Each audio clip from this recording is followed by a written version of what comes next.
Ontem, dia 6 de junho de 2020, sábado, teve a reunião tão esperada da OPEP, a Organização dos Países Exportadores de Petróleo. O que eles decidiram e como que isso afeta os seus investimentos é o que eu vou te falar nesse vídeo de hoje.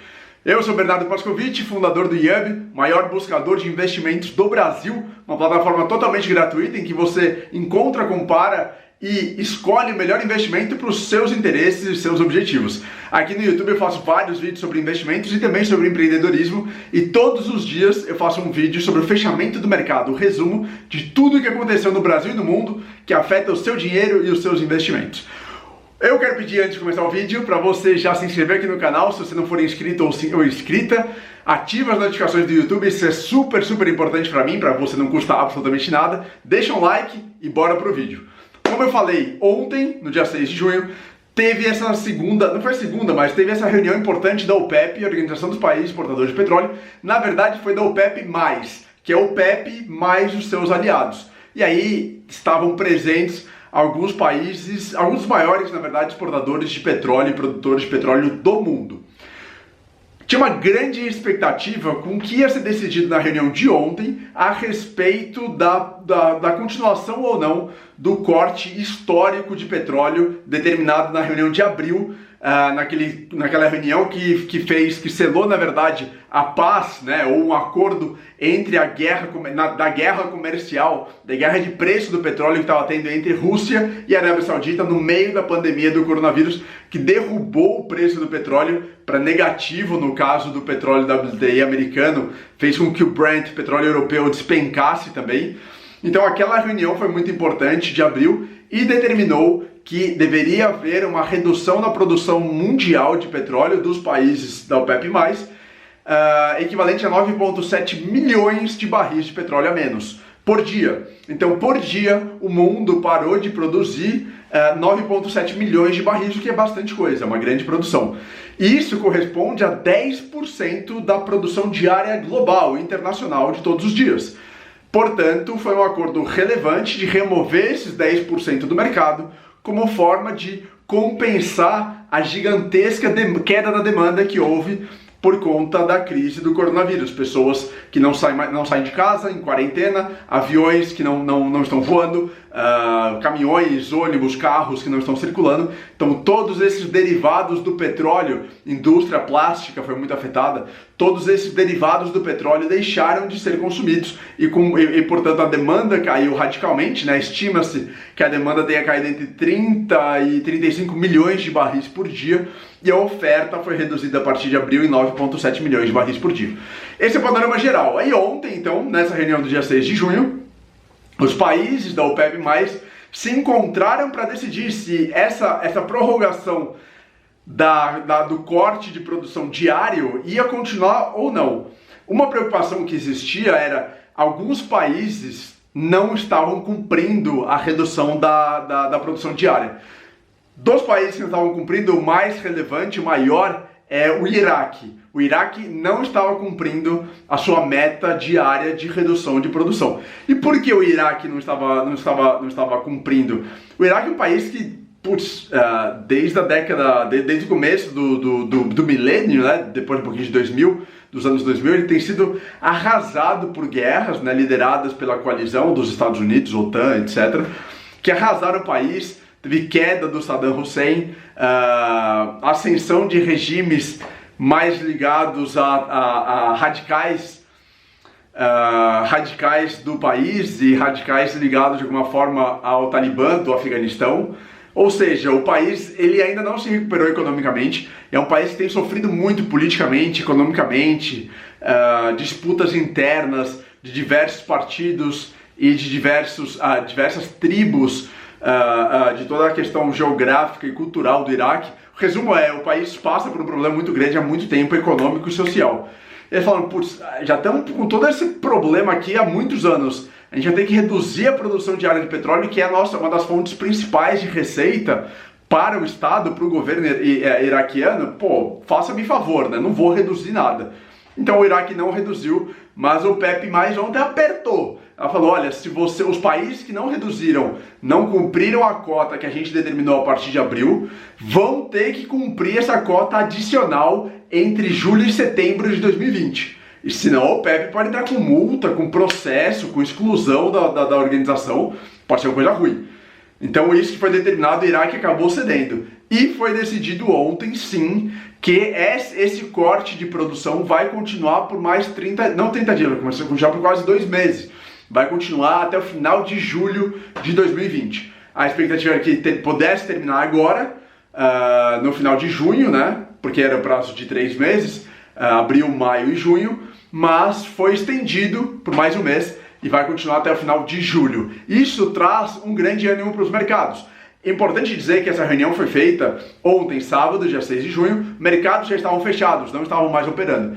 Então não teve nenhum grande efeito nos mercados que estavam fechados. Daqui a pouco, estou gravando o vídeo aqui, né? Hoje é domingo, dia 7, daqui a meia hora só, os mercados futuros dos Estados Unidos vão abrir e também vão começar a negociar as commodities, incluindo os petróleos. Então a gente vai começar a ver algum impacto positivo ou negativo desse corte, dessa postergação, né, dessa manutenção do corte diário de produção de petróleo.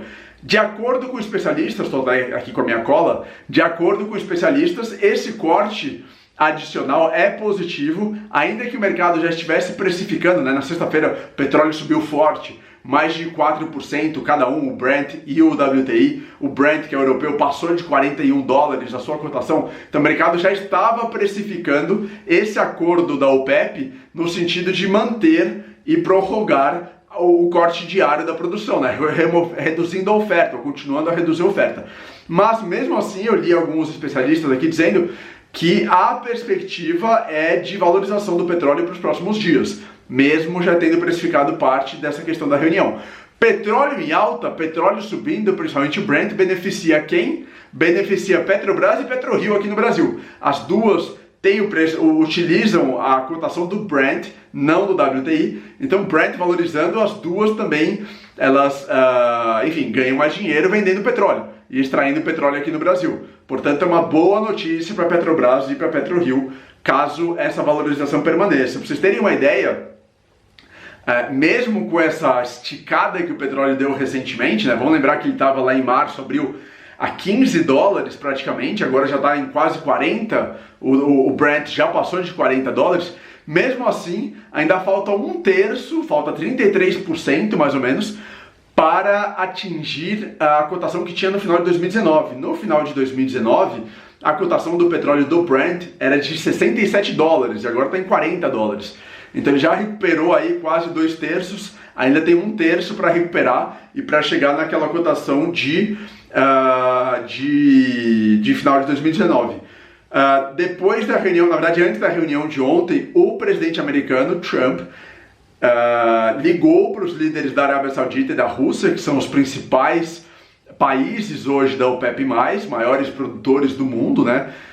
E que tem... A Rússia não é um grande produtor, mas tem alguns outros maiores, mas ela, enfim, tem uma influência gigantesca, né? E ela participou ativamente dessa guerra de petróleo de março e abril. O Trump ligou para a liderança dos países, se disse bastante animado e entusiasmado com a possibilidade de manutenção do acordo. Então foi uma cutucada lá do Trump falando, gente, mantenha esse negócio, que isso é importante aqui para os Estados Unidos. Sempre faço questão de lembrar que para os produtores americanos de petróleo, do Golfo Pérsico, do Texas, é importante que a cotação do petróleo do WTI, que é o petróleo americano, esteja no mínimo $40. Abaixo de $40, que é o que a gente viu nos últimos tempos, a exploração se torna praticamente inviável economicamente. Não vale a pena para eles explorarem petróleo porque está muito baixa a cotação. Eles precisam disso mais alto. É de alguma forma uma vitória para a Arábia Saudita e para a Rússia, porque eles passaram uma última semana pressionando muito o Iraque, que eu mencionei, a Nigéria e outros países que não estavam cumprindo as suas obrigações de corte diário na produção. Falei dessa questão aqui do Iraque, e olha aqui, o ministro da Energia da Arábia Saudita diz que a demanda está sendo retomada conforme as economias têm saído, os países têm saído da quarentena e as economias têm passado por esse processo de reabertura. Voos sendo retomados a partir de junho e julho. Várias companhias aéreas já determinaram e já mencionaram esse fato. Pessoas voltando a circular de carro, ônibus, caminhões, etc. Então a demanda por petróleo está aumentando. Mas, de acordo com o ministro de Energia da Arábia Saudita, isso não significa que os países da OPEP devem relaxar e devem retomar a produção anterior de petróleo. Não, porque a crise ainda não foi superada e é muito importante acompanhar recorrentemente. A OPEP está fazendo reuniões mensais para acompanhar a oferta e a demanda dia após dia para determinar a melhor estratégia, né? A melhor conduta a ser tomada nesse momento, que mostra um comportamento bem consciente da importância da OPEP, a importância do petróleo como o commodity mais importante do mundo nesse momento de grande pandemia. Falei aqui, né, dessa questão do preço do petróleo, que no final de 2019 estava $67, e aí, de acordo com alguns analistas, os preços do petróleo são esperados para abrir segunda-feira em alta, mantendo no mínimo $40 para mais. Então a perspectiva realmente é de uma valorização do petróleo para os próximos dias, e isso tem impactos positivos para a Petrobras e para a PetroRio. E aí, você gostou desse resumo do que aconteceu na reunião da OPEP, da importância para o mundo, para o Brasil, para a Petrobras, PetroRio? Comenta aqui embaixo para eu saber que você gostou e para saber se vale a pena fazer esse tipo de vídeo para te ajudar a investir melhor. Não se esquece de fazer o que eu te pedi lá no começo, hein? Se inscreve aqui no meu canal do YouTube, é de graça, não custa nada, você me ajuda muito. Ativa as notificações, deixa o seu like e compartilha com outras pessoas que também possam se interessar por esse assunto. Obrigado, um abraço e até a próxima. Tchau!